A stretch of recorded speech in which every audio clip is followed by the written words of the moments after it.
Alright, so after you've French tuned the bow, spin tested your arrows, with the broadheads, everything on them, it's time to actually shoot them and start broadhead tuning the bow. So to do that, we're going to have one arrow with a broadhead, one arrow with a field tip. We're going to shoot the field tipped arrow last. That way we're not cutting veins off or anything like that.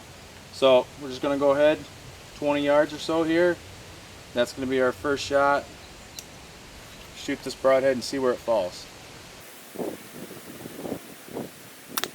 Okay, now I'll go ahead and shoot the field point.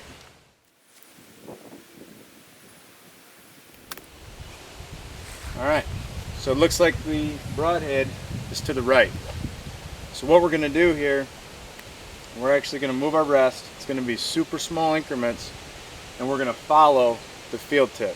So if we're shooting to the right with our broadhead, we're going to bring our rest slightly left, and we're talking, 32nd of an inch maybe, really small increments on this rest. So I'll go ahead and make that adjustment, and then we'll shoot two more and see how they come out.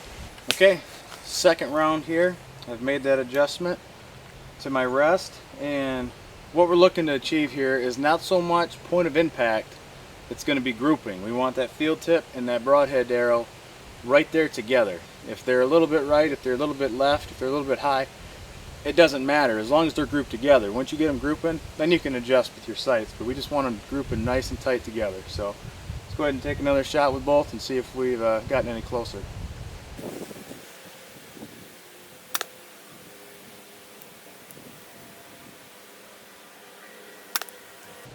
I think my fletchings are touching each other, so we're getting awful stinking close here. You can keep doing this, you can back up to 30 yards now, 40 yards, you can keep going back if you want to really fine tune it. But just remember, we're not worried about point of impact. Mine happens to be pretty good here, and that's where French tuning beforehand will come into play, and it helps make this process a little easier.